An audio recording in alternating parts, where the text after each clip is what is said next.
Eu quero agradecer em primeiro lugar a Deus por estar aqui, ao pastor Rogério Amorim pela consideração, carinho, por integrar o seu culto nessa manhã, aos pastores Rodrigo Amorim, pastor Paco, que já há muitos anos a gente se conhece e temos uma amizade. Às vezes nos encontramos bem pouco, né? Mas a consideração também que tem do reverendo Luiz Carlos Pinto, amigo da gente, toda a família e aqueles irmãos que eu estou revendo aqui, algumas carinhas que eu conheço, outros não conheço, mas eu tenho a imensa alegria e prazer de conhecê-los. Eu espero que nesta conferência, que eu estou falando sobre um tema que eu venho desenvolvendo na minha vida. Eu sou casado há 36 anos, minha esposa esteve ontem comigo, não pode estar hoje pela manhã, mas vai estar à noite. E eu desenvolvo em todo o país o Ministério de Casais já há algum tempo. Trabalhei nesse ministério, agora indo para uma outra área da educação familiar, projeto que está sendo feito pela Igreja Quadrangular, a qual nos convidaram para desenvolver esse projeto. Agora já atuando numa área mais de educação. Eu tenho desenvolvido meu ministério há mais ou menos com casais, com família, em torno de 30 anos. Então tem sido um projeto que tem abençoado muitas pessoas. Eu tenho alguns livros aqui, tenho esse livro aqui, O Tesouro Oculto, que está lá atrás, eu vou falar um pouquinho sobre ele. E nós temos os livros para casais que estão aqui, depois eu vou esmiuçar mais sobre esse material, dizendo que você pode adquiri-los e assim contribuir para o nosso ministério. Eu me sinto muito feliz. Ontem estivemos aqui, dando início a essa campanha. Eu só quero dar uma sinopse do que eu falei hoje, para que a gente possa dar uma continuidade àquilo que estamos conversando aqui. Como é uma conferência profética e também é uma conferência de conscientização, visto que o povo de Deus precisa urgentemente adquirir uma consciência melhor do que a sua pessoa em Cristo. A Bíblia diz: se alguém está em Cristo, é uma nova criatura. As coisas velhas se passaram e tudo se fez novo. Então, dentro desta expectativa, vou conversar com uma igreja madura, porque eu sei que aqui é uma igreja voltada para o Evangelho real e verdadeiro. Eu fico feliz pela oportunidade que eu tenho de ministrar aqui. Então, quero convidar os irmãos a se colocarem em pé, para nós lermos o texto. Na sequência, eu vou fazer apenas uma introdução e não se preocupe, não. Quem quer ficar aqui até meio-dia, diga amém. Fica aí, eu vou almoçar. Então a coisa vai ser bem objetiva, bem prática, porque nós estamos segmentando a mensagem para que ela possa ser absorvida. É muita informação e essas informações devem ser assimiladas. Então, no livro de Hebreus, capítulo 5, ou melhor, capítulo 6, a partir do versículo 11,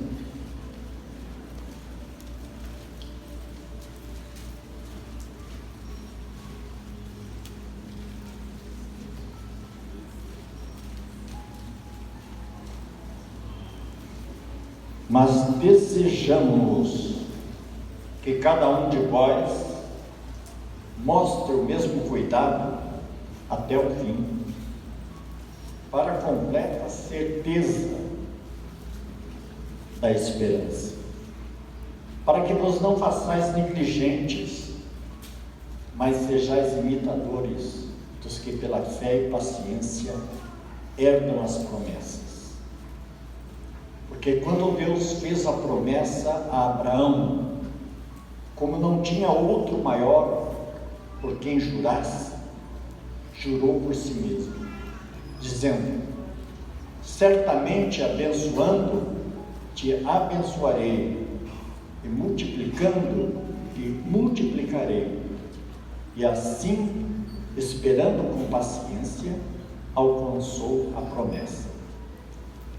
Porque os homens certamente juram por alguém superior a eles. O juramento para a confirmação é para eles o fim de toda contenda. Pelo que, querendo Deus mostrar mais abundantemente a imutabilidade do seu conselho aos herdeiros da promessa, se interpôs com o juramento, para que por duas coisas imutáveis, nas quais é impossível que Deus minta, tenhamos a firme consolação, nós, os que pomos o nosso refúgio em reter a esperança proposta, a qual temos uma âncora da alma segura e firme, que penetra até o interior do véu, onde Jesus, nosso precursor, entrou por nós, feito eternamente sumo sacerdote, segundo a ordem de Melquisedeque. Oremos. Pai querido, Senhor da nossa vida, ao qual está o nosso coração voltado neste momento, de profunda reflexão ao texto que acabamos de ler, pedimos que o Senhor nos dê direção, sabedoria, direcionamento, graça, misericórdia, para que possamos alcançar oportunamente aquilo que o Senhor deu ao teu servo Abraão lá no passado, que é a justificação pela fé. Portanto, agora nós nos apresentamos aqui, dependentes unicamente do Senhor, que somos limitados, que possamos ser canal para trazer a tua palavra ao coração dos que me ouvem, que o teu nome seja em tudo glorificado. Amém. Os que são mais que vencedores, digam amém. Amém. Amém. Pode sentar-se.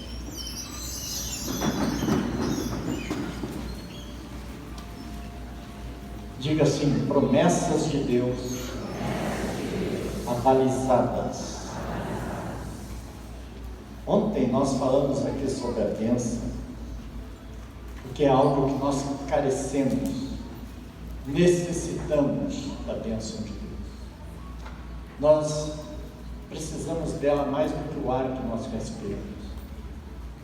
Todas as coisas que fazemos, a nossa forma de agir, de ser, de dar e de receber, na construção de relacionamentos, no envolvimento com pessoas, no nosso desenvolver da nossa vida familiar e financeira, nossa vida profissional, precisamos e carecemos da bênção de Deus.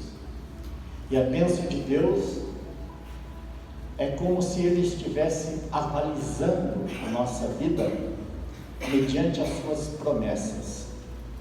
Portanto, ontem falamos sobre o encontro que Abrão, até então era Abrão.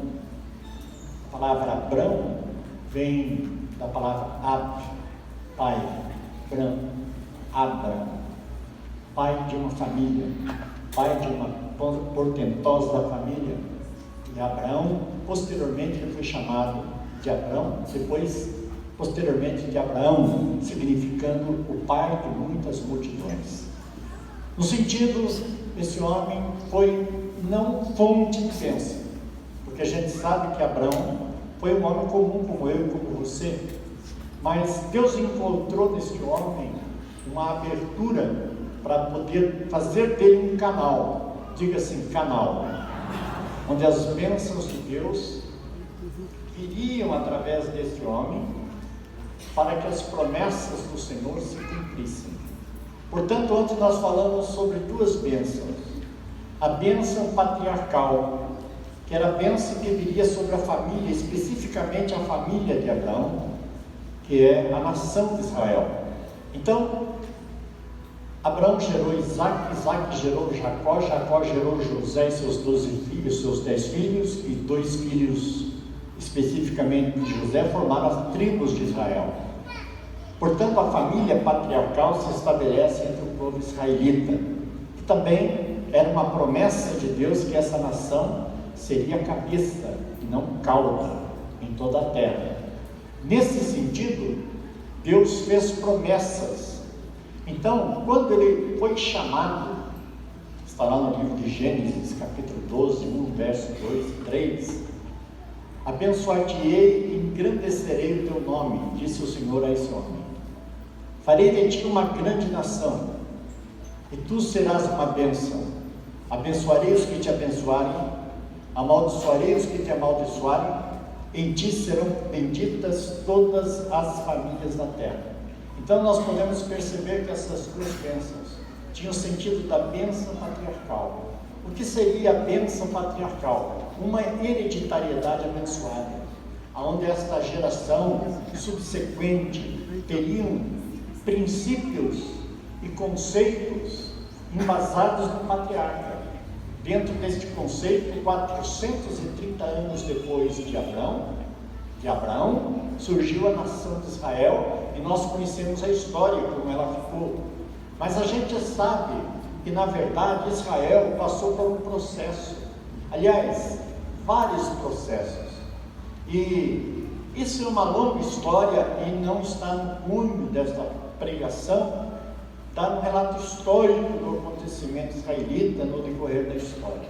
Mas a gente sabe que as tribos vieram a ser então as portadoras da bênção patriarcal. Você vai perceber que existem 12 elementos, filhos, descendentes de Abraão, que se tornaram, na verdade,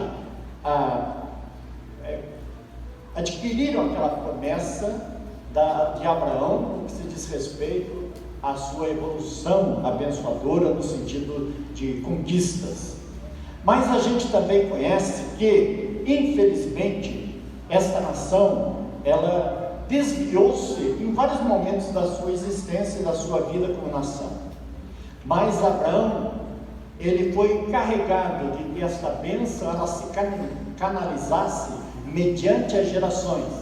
Cada vez que você lê as genealogias na Bíblia, se você parar para perceber aquele negócio de fulano gerou cicrano, cicrano gerou beltrano, você vai perceber que existe uma linhagem que vem desde Sete, de Adão a Sete, e chega até Noé, desemboca em Abraão, depois desemboca nas tribos, depois vai através de tribos, ou de descendentes de Abraão, ao qual na tribo específica de Judá, vem as genealogias definindo aonde desembocaria este canal de bênção, aonde as pessoas receberiam e beberiam desta água viva, como foi que Jesus disse à mulher samaritana no poço de Sicar, quando ela pensava que os verdadeiros adoradores de Deus certamente teriam um lugar específico, uma lugaridade para eles poderem adorar. E Jesus disse: mulher, ora vem, que não é nem neste monte, nem naquele que adorarão o Pai. Haverá um momento em que os verdadeiros adoradores do Pai o adorarão em espírito e em verdade.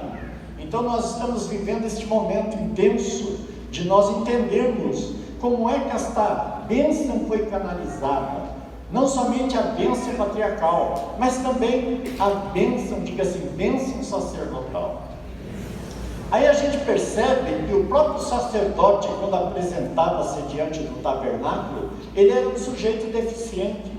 Ele tinha carências, ele também tinha problemas com o pecado, e a Bíblia diz que ele também deveria oferecer sacrifícios por ele mesmo, devido aos seus desajustes emocionais, psicológicos, pelo fato de ele ser um humano comum como todos nós. Mas a Bíblia nos diz claramente no capítulo 6, o apóstolo que escreveu, dizem que foi Paulo, outros dizem que foi Apolo que escreveu os Hebreus, não importa bem, mas tem uma característica específica do apóstolo Paulo. Para mim foi ele que escreveu esse livro, mas não importa quem tenha sido. Há alguns exegetas e hermeneutas que dizem que o livro de Hebreus é um livro que é considerado por eles como o quinto evangelho, simplesmente porque apresenta o Cristo não na sua primeira fase de vida, ministério, ressurreição, morte e ressurreição, mas apresenta o Cristo depois da sua ascensão. Como é que ele conquista, como é que ele sai da presença de Madalena logo após a sua ressurreição E Madalena quis abraçá-lo, quis tocá-lo e disse: mulher, não me detenhas, porque ainda não subi para o meu Pai. Por que é que Cristo impediu que ela consumasse aquele fato de poder abraçá-lo? Simplesmente porque ele estava em missão. Diz a Bíblia que era necessário que todas aquelas figuras do tabernáculo, oblações, sangue de animais, sacrifícios, incensos e toda aquela ortaguia de coisas que se relacionavam ao culto judaico eram apenas sombras das coisas que eficazmente aconteceriam numa outra dimensão, muito transcendental, muito além das galáxias. É uma coisa que a gente não entende, não compreende por causa da nossa limitação e da nossa pequenez. Nós, como humanos, somos aqui em torno de 8 bilhões de seres no planeta. Somos pequeninos demais. O nosso planeta é apenas, como diz Carl Sagan, um pequeno ponto fosco azul na Via Láctea. É muito pequeno o nosso planeta diante da imensidão de estrelas, diante da imensidão das galáxias que existe. A nossa galáxia é imensa, tem 100 mil anos-luz de distância, olhando para um lado plano, com mais de 200 bilhões de estrelas parecidas com a nossa. Então, os cientistas já calculam que existe mais, a nossa galáxia, que já é um universo imenso, existe mais de 200 bilhões de galáxias espalhadas pelo universo. Então, a nossa cosmovisão dessa pequenice, dessa coisa pequena que somos nós, nos faz a pensar, entender e compreender que nós estamos aqui neste planetinha não afastados, distantes de Deus, mas Ele está presente na nossa vida mediante a revelação da pessoa de Jesus Cristo. Isso nos leva a uma indagação: como é que eu me apodero das bênçãos? O que eu faço para pagar as bênçãos? Como eu faço? Porque nós sempre temos uma ideia de retribuir para Deus alguma coisa. Porque quando alguém nos faz um bem, a primeira coisa que a gente fica devendo é obrigação àquela pessoa. É uma coisa que Deus encontrou em Abraão, porque Ele queria de Abraão algo muito maior do que se possa imaginar. Se há alguma coisa que você tem que supervalorizar na sua vida, é a tua vida. Ela é a coisa mais importante que você tem. Quando Abraão, até então ainda não era Abraão, encontra-se com Melquisedeque, que a Bíblia diz que historicamente este homem existiu. Mas há uma controvérsia em cima deste nome, porque este Melquisedeque, como diz o capítulo 7, ele era rei de Salém, sacerdote do Deus Altíssimo, e que saiu ao encontro de Abraão quando ele regressava da matança dos reis e o abençoou. Nessa guerra tribal que Abraão teve para resgatar o seu sobrinho Ló, ele encontra-se nas mediações de Salém. Uns dizem que é Jerusalém, outros dizem que era uma parte de Jerusalém. Bem, não importa. Naquela região que já está provada topograficamente e geograficamente que ela existiu, mediante algumas pesquisas de gente que está lá trabalhando, arqueólogos que estão usando aquilo lá, mexendo naquela região, descobriram exatamente o altar aonde Melquisedeque encontrou-se com Abraão. E diz a Bíblia que este personagem era rei de Salém, era rei da justiça, era rei da paz. E ele encontra-se com Abraão e lhe traz pão e vinho. Em retribuição a isso, Abraão lhe entrega dízimos dos despojos daquele conflito. Ora, você acha que Deus estaria interessado em despojos?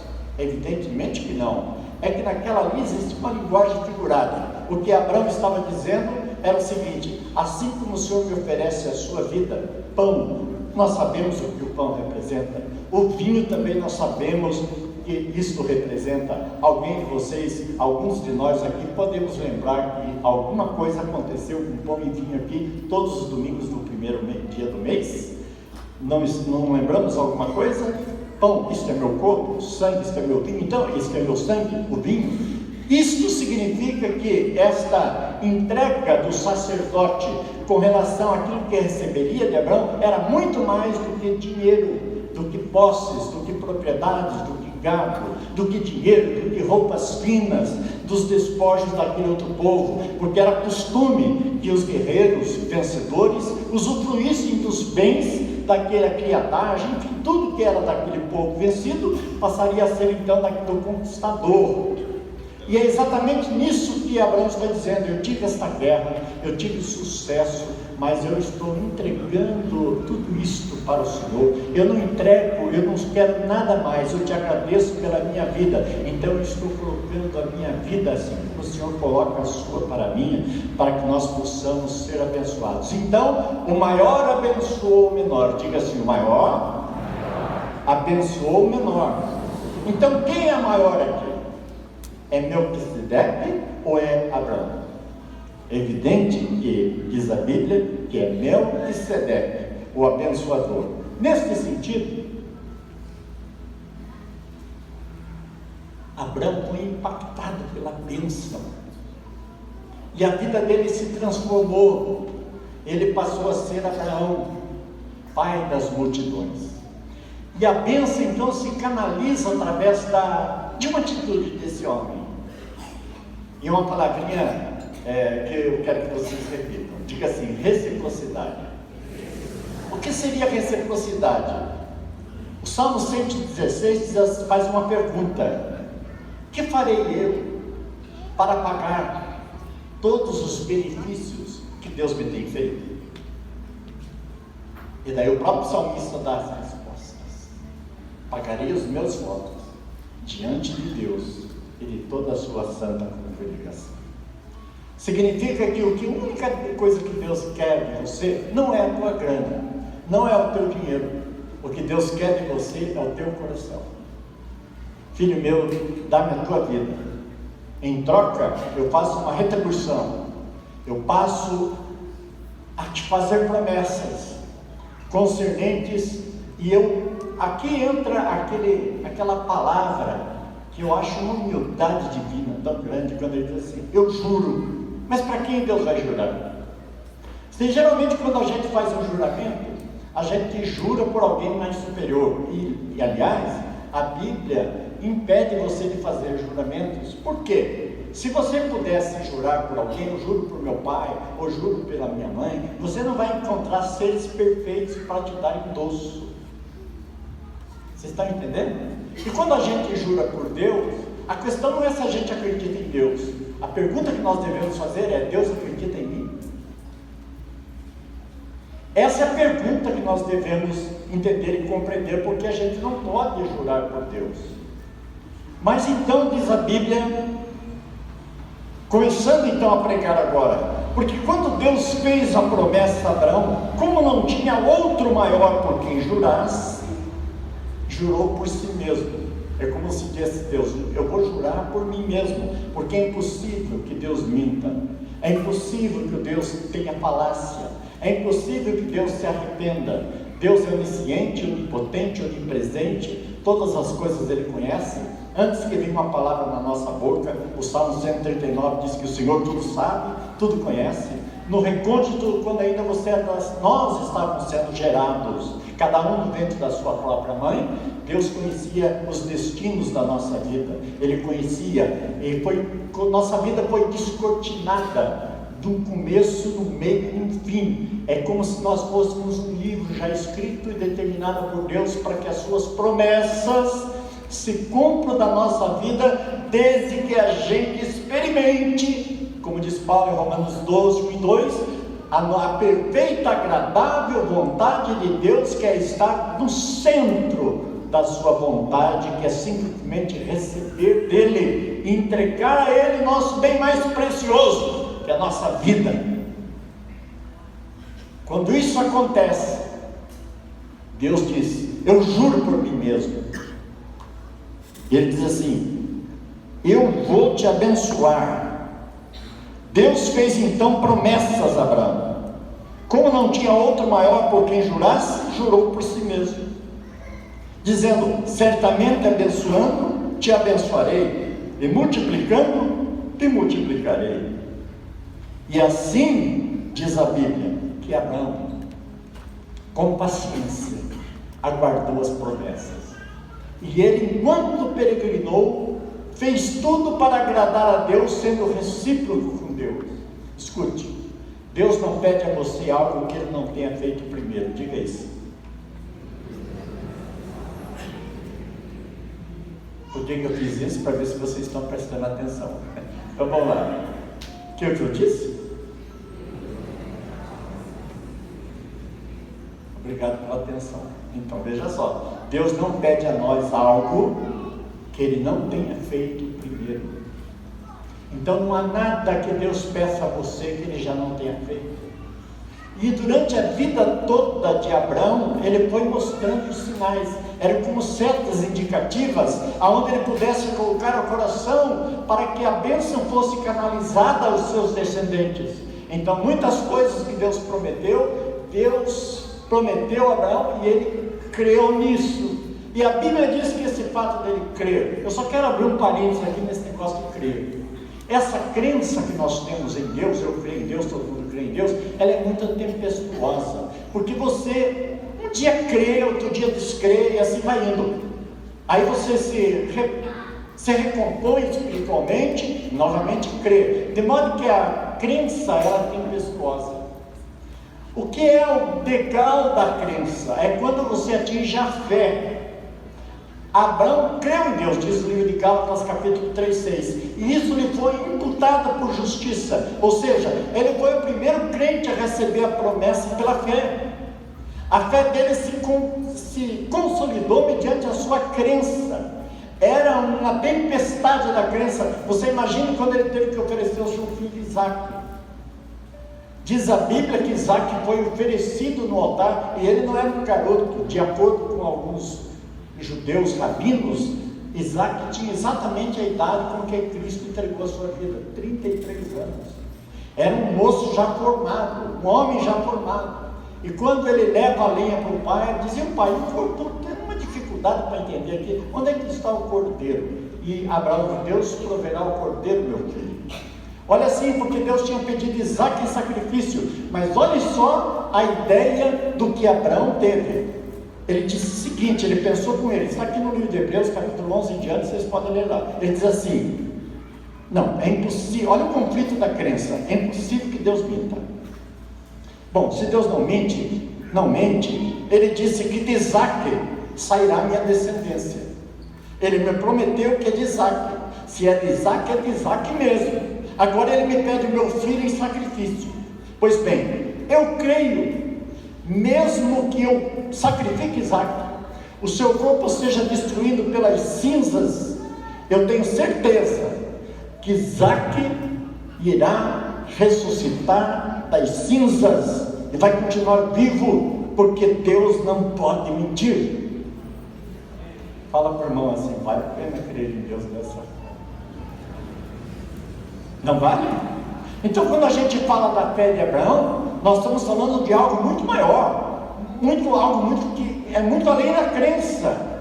Então, quando o filho se coloca no altar para ser sacrificado, evidentemente ele tinha a mesma fé do pai, tinha as mesmas convicções. Eu já vi pregador dizendo que levou a Isaac chorando, disse, ai meu filho, mas que coisa, não foi nada disso, foi um culto a Deus. Mas a convicção era tão grande que ele pegou o punhal, e quando foi colocar sobre o coração do seu filho, um anjo colocou a mão e disse, não faça isso, porque agora você foi provado na sua fé, você adquiriu a fé que eu queria que você tivesse. De repente ele vê um balido no meio do mato, e ele vai lá e dá um cordeiro preso, eis aí o sacrifício. Eu vou dizer, se você não negou meu próprio filho, eu também não negarei o meu, para que a minha vida seja a tua vida, e a tua vida seja a minha vida, e a gente faça uma fusão disso, para que as minhas promessas se cumpram na tua vida. Aleluia.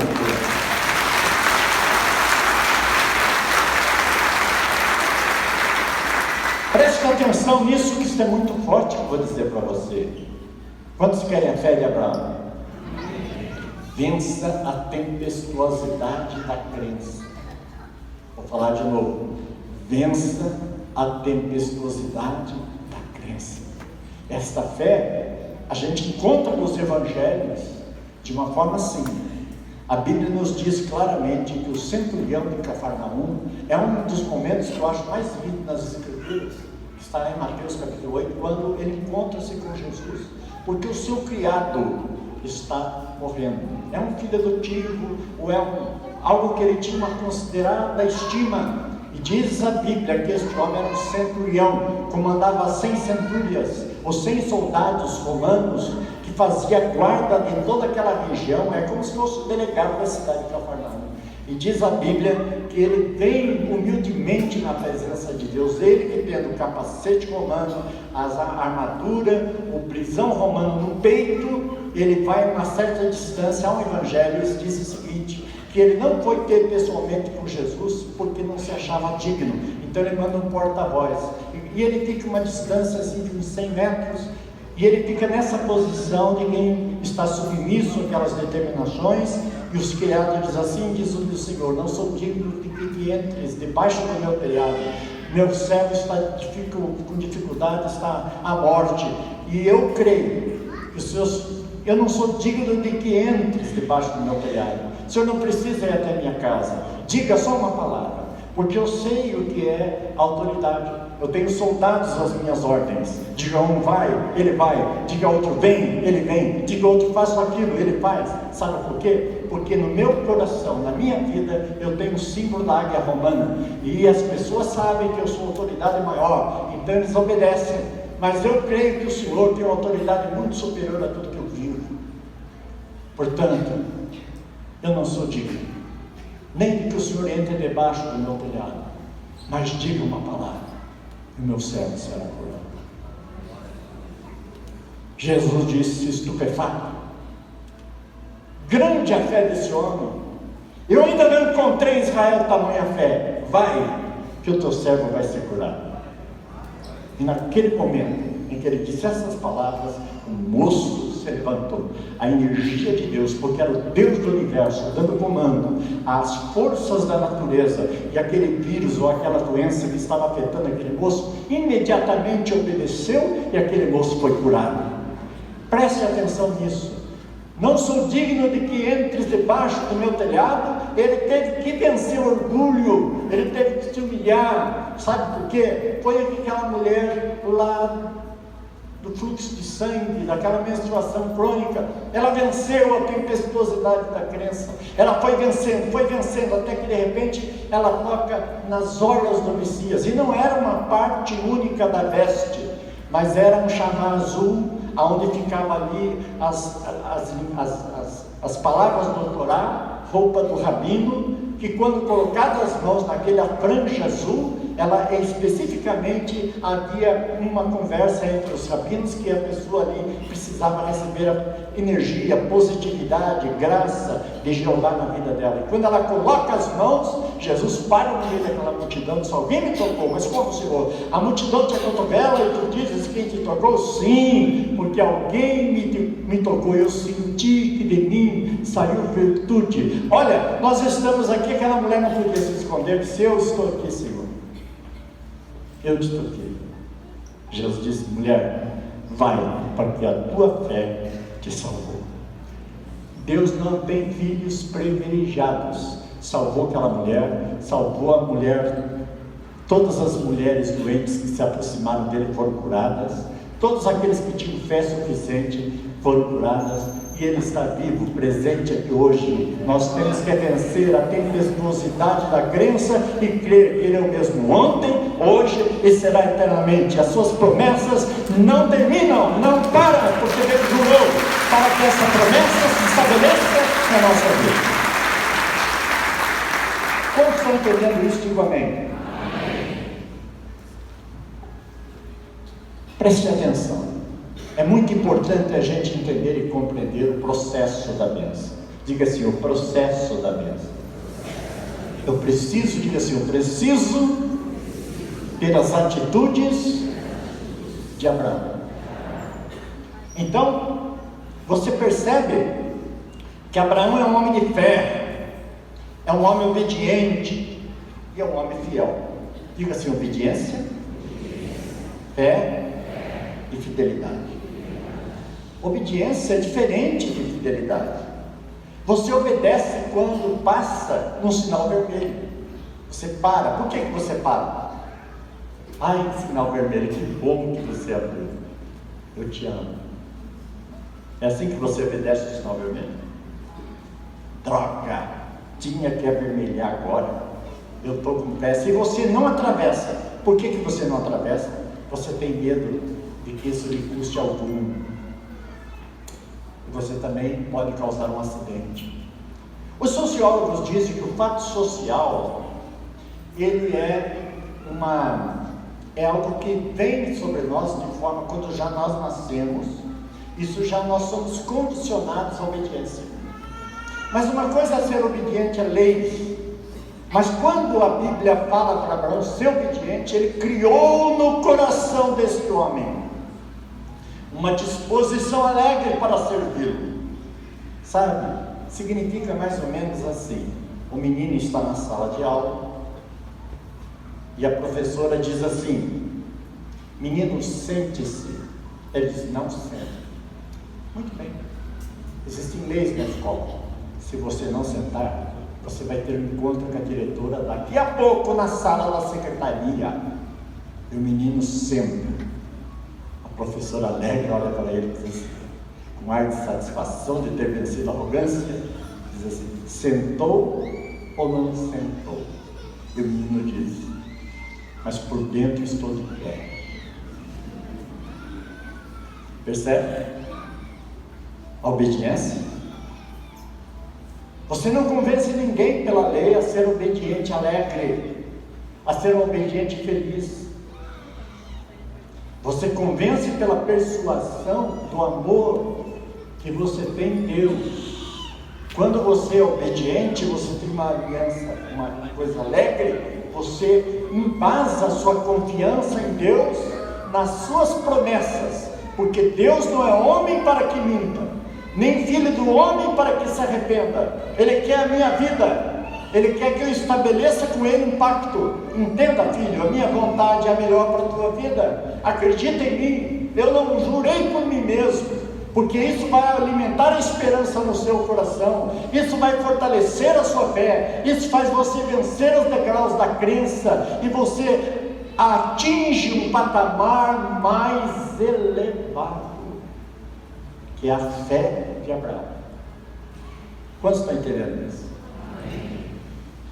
Quando chega a vez dos filhos de Israel, preste atenção, o encontro que Abraão teve com Melquisedeque aconteceu há 1800 anos antes de Cristo.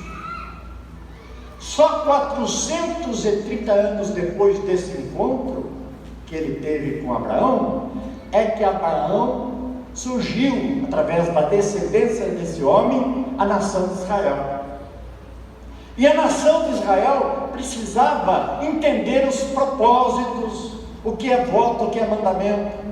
A lei então foi dada em pedra. Oblações, sacrifícios de animais eram sombras para o que viria.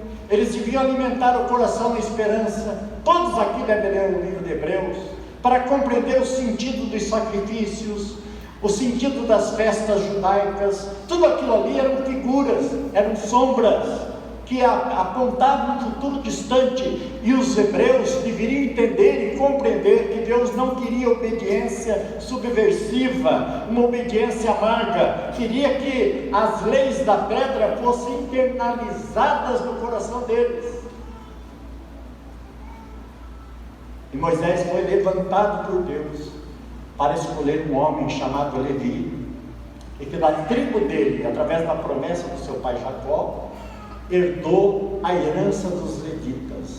O que seriam os levitas? Uma tribo que dependeria unicamente, exclusivamente para servir o sacrifício do tabernáculo, posteriormente do templo, onde este povo todo, os levitas, estariam trabalhando no serviço do tabernáculo, sacrificando animais, limpando animais, fazendo oblações.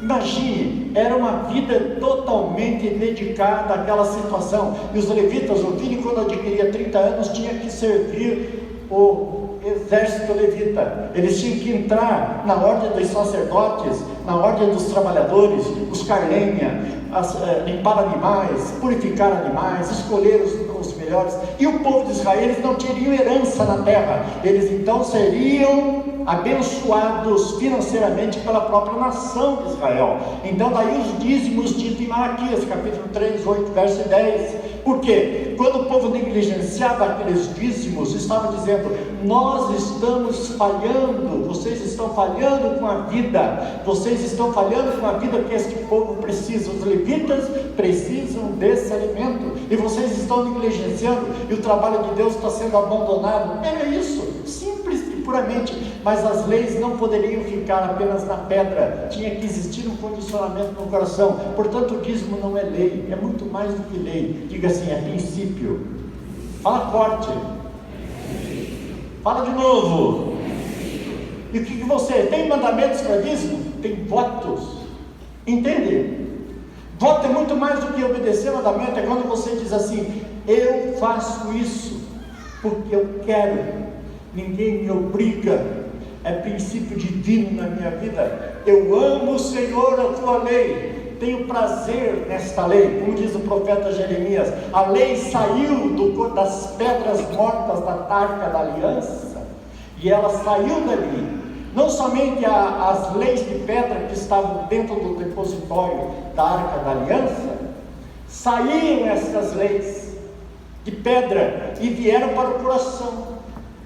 O maná que ali se comia do povo do deserto, que estava ali como um símbolo da provisão divina, agora a provisão divina sai da obrigatoriedade e Deus é o próprio provedor.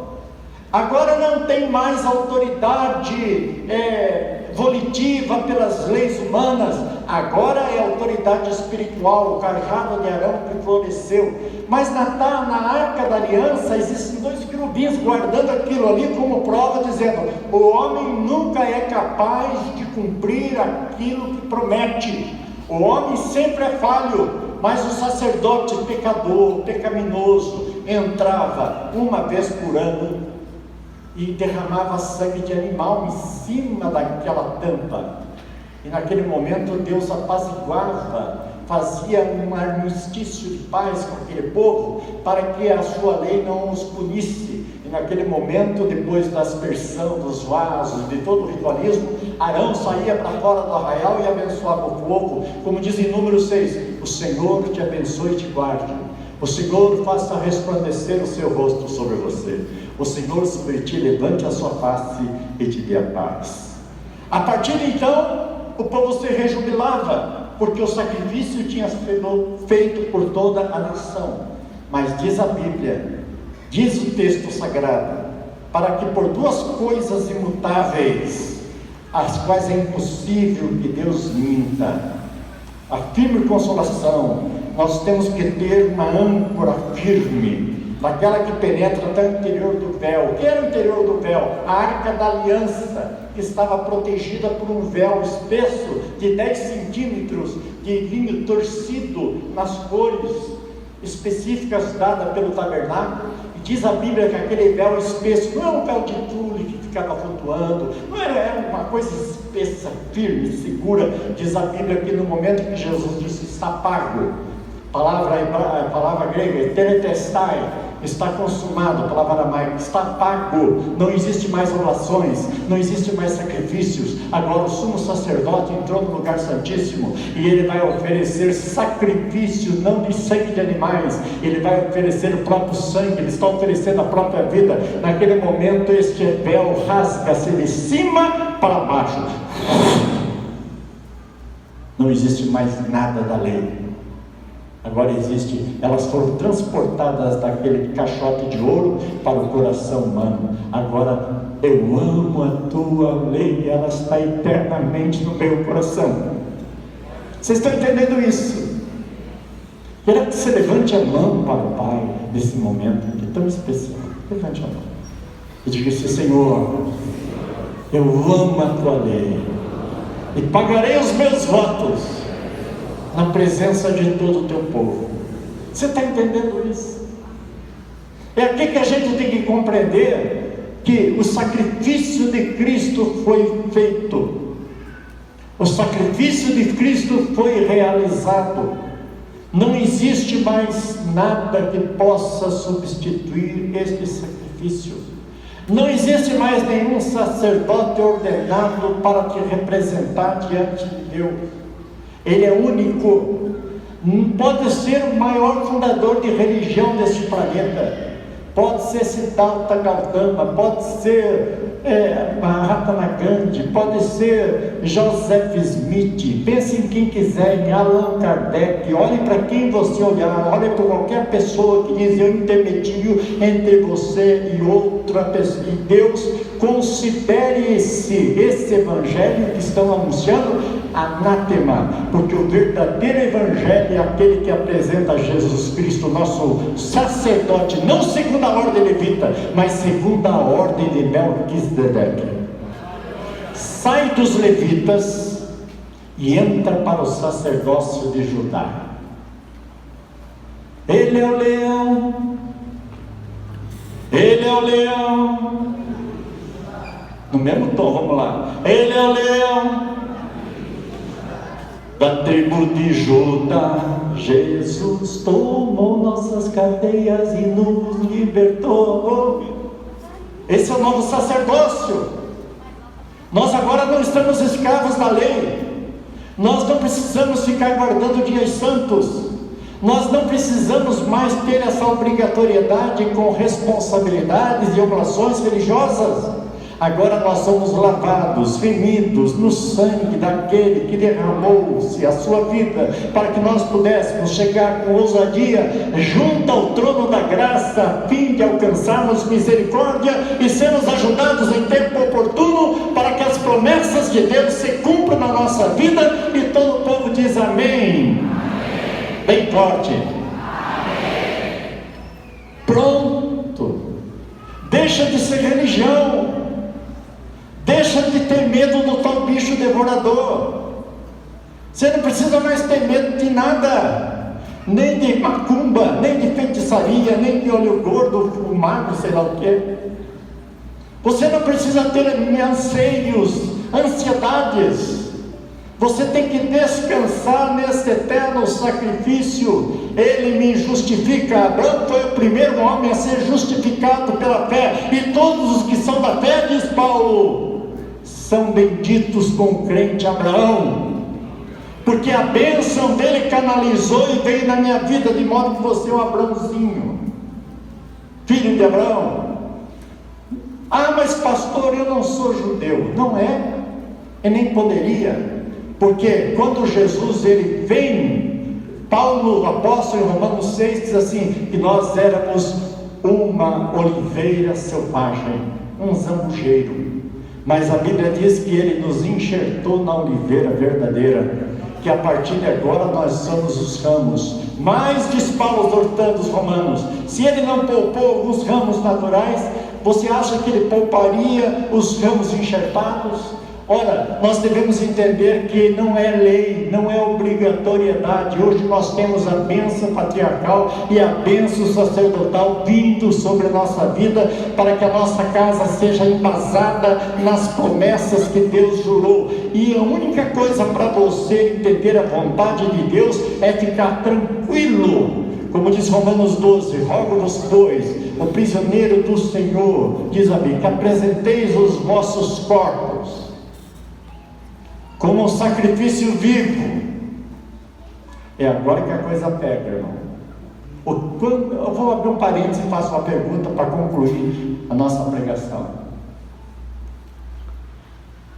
A pergunta é a seguinte: quando é que um sacrifício é vivo? Pergunta para o irmão: quando é que um sacrifício é vivo? Enquanto isso eu bebo uma água.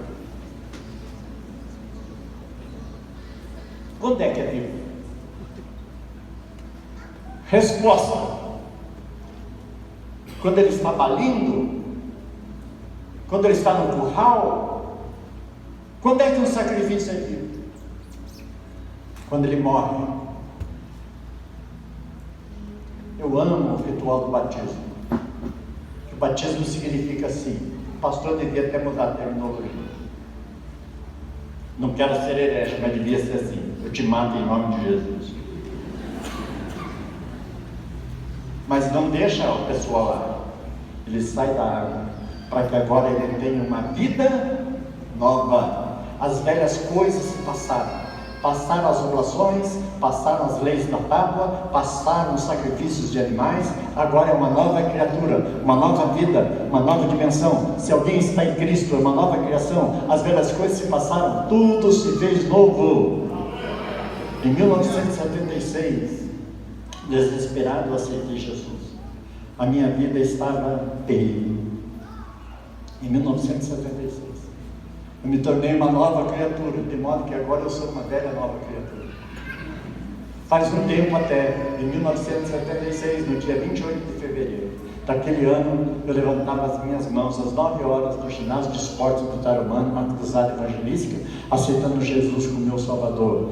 Enquanto estava na primeira igreja, tentei várias vezes, 35 noites que eu participei dos cultos, eu levantava a mão aceitando Jesus. O pastor João Alves disse para mim assim: Pedro, você não precisa mais levantar a mão, você já aceitou Jesus. Eu falei assim: pastor, eu vou aceitar Jesus todo dia, toda hora, todo instante, porque Ele é meu sacrifício, Ele é minha vida, Ele tem restaurado as minhas forças, Ele tem me dado alegria, e eu estou na presença de Deus, vivo ainda, porque eu creio nas promessas que Ele tem dado à minha vida. Aleluia. E você me pergunta: que autoridade tu tens para falar isso? A autoridade que eu tenho para falar isso? Eu não desejo. O que eu vou falar aqui não é doutrina, é experiência. Você não precisa passar nada disso que eu passei. Se eu fosse inteligente como você é, eu sei que é, aprenderia ouvindo com quem já experimentou algumas dores. Você está falando com um homem que sofreu 3 infartos, teve 3 pontos de pena, sofri com 7 angioplastias, tive 5 cateterismos, mas estou vivo aqui. Aí você pergunta por quê? Por causa das promessas que eu reivindiquei para a minha vida. 3 versículos ficaram em minha vida durante toda a minha peregrinação e meus problemas nesse planeta. Ele foi ferido pelas nossas transgressões, moído pelas nossas iniquidades. O castigo que nos traz a paz estava sobre ele, e pelas suas pisaduras fomos sarados. Se esse povo que se chama pelo meu nome se humilhar, orar, buscar a minha face e desviar-se dos seus maus caminhos, então virei dos céus, perdoarei os seus pecados e sararei a sua terra. Se confessarmos os nossos pecados, Ele é fiel e justo para nos perdoar os pecados e nos purificar de toda injustiça. Eu teve ousadia para reivindicar essas promessas nos momentos mais difíceis da minha vida, dizendo assim: o que eu sou, o que eu tenho, o que eu vou viver, eu quero entregar a Ti. Eu sou. Quando você entra naquela UTI com os homens de macacão verde e avental verde, você faz promessa, meu irmão. Você fica pianinho, entendeu? Só que naquele dia que eu entrei naquele lugar, esta convicção já vinha desde 1976. Eu sou uma nova criatura, as coisas velhas se passaram, tudo se fez novo. Eu estou aqui nesta campanha, numa conversa que eu tive com o reverendo Rogério. Ele disse assim: ô Pedrinho, ele me chama assim, carinhosamente de Pedrinho. Eu já fui Pedrão, Pedroca, agora Pedrinho. Eu quero que você abençoe o meu povo. A preocupação dele com as férias, ele foi lá descansar. Você sabe que o pastor Rogério é um valente guerreiro. Vai lá e fale a verdade para esse povo. E é o que eu estou fazendo. Eu estou dizendo para vocês: esta é uma igreja ativa, atuante. Eu vi quando ela surgiu. Eu prego aqui há muitos anos. O pastor Rogério foi meu padrinho de casamento. Eu conheço ele, a pastora Maísa, eu conheço a família, nós somos dentro da casa deles. Portanto, eu vou dizer aqui, eu me sinto privilegiado de estar numa conferência, porque ele é muito zeloso com essa igreja, e entregar o púlpito dele aqui. Então, ele sabe que eu iria trazer aqui algo da minha vida para dar a vocês. Então eu estou aqui fazendo um pedido, um apelo: deem a vida por esse projeto, porque aqui as promessas de Deus vão se cumprir na sua vida.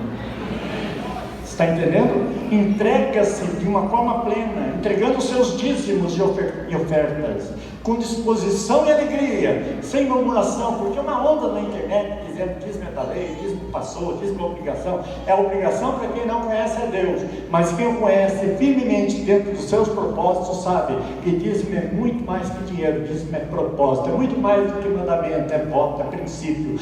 Dízimo é a vida, a minha corresponsabilidade diante de Deus, para que a sua obra, a obra da cruz, continue a ser anunciada em todos os cantos do planeta. Os maiores inimigos do Evangelho querem parar essa obra. Quem não dá dízimo devia assistir culto no escuro, devia sentar no chão, devia não ouvir a palavra devido à distância por não ter microfone. Toda a manutenção da casa de Deus, toda a disposição, isso acontece porque há povo fiel. E se Deus é fiel com você, Ele cumpre as suas promessas, porque Ele diz: eu jurei para Abraão, como não tinha outro maior para quem jurasse, jurei por mim mesmo, dizendo: certamente abençoarei e te multiplicando, te multiplicarei. E nós aqui, cheios com o coração de esperança, nos levantamos agora em pé e vamos dizer para Deus assim: eis-me aqui, Senhor, envia-me a mim, conta comigo, quero ser teu amigo como foi Abraão,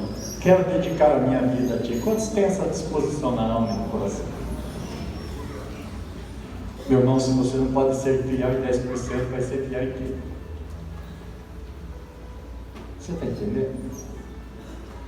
Olha, eu tenho aqui alguns envelopes, eu vou pedir para os diáconos. Faça com medo do povo. Se você quer fazer um voto com Deus, faça ser dizimista. Não precise ter aquela humildade de Deus, disse aos israelitas: façam prova de mim, já que vocês duvidam. Vamos sair dessa superficialidade e fazer prova. Porque a maior prova é que você está vivo. A maior prova é que você está aqui.